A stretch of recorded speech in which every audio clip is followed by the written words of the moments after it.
Let me start with making a point which may seem very obvious. The disadvantage faced by the care experience community is one of the greatest social justice issues of our time. Ensuring that those who grow up in the care of the state have a shot at a good life is a collective obligation, and it is one that for too long we have been found wanting to meet. That is in part because meeting it is about providing assets that the government, any government or service, would struggle to meet. That is because these assets are so fundamental. They are the need for belonging, a tribe, the need for something so intrinsic to the human condition, lifelong, loving relationships.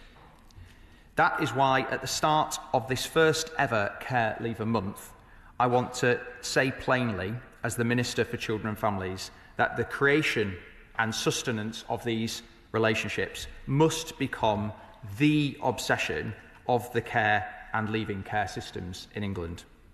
When we fail care experience people in this endeavour, we leave them with lives more isolated, a weaker sense of belonging, and questions over their self-worth.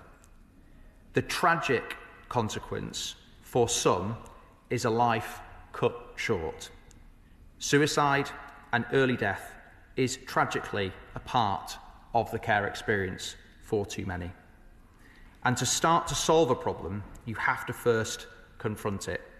That is why I have commissioned work in the Department for Education to review the shockingly high numbers of early deaths in the care experienced community. But, Madam Deputy Speaker, we do not need to wait to act, and this government certainly hasn't. Our government has a comprehensive plan to fix the children's social care system at every single level. This is core to my right honourable friend, the Secretary of State's relentless focus on breaking down barriers to opportunity at every stage. To give just a sense of recent action taken to improve support for care leavers, we have removed the local area connection test in social housing allocations for care leavers, crucial for those who've grown up in care and moved around between different local authorities. We've expanded corporate parenting duties to public bodies, especially the NHS. We've committed to expanding staying close and local authority offers of support for housing.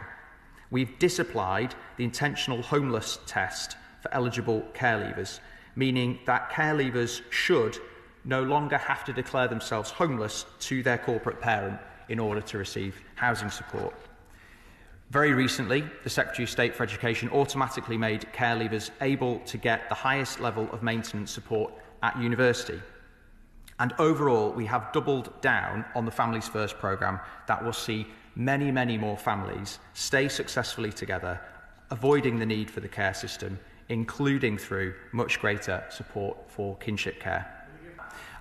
Madam Deputy Speaker, I want to close this debate by celebrating the extraordinary people that make up the care experience community in England.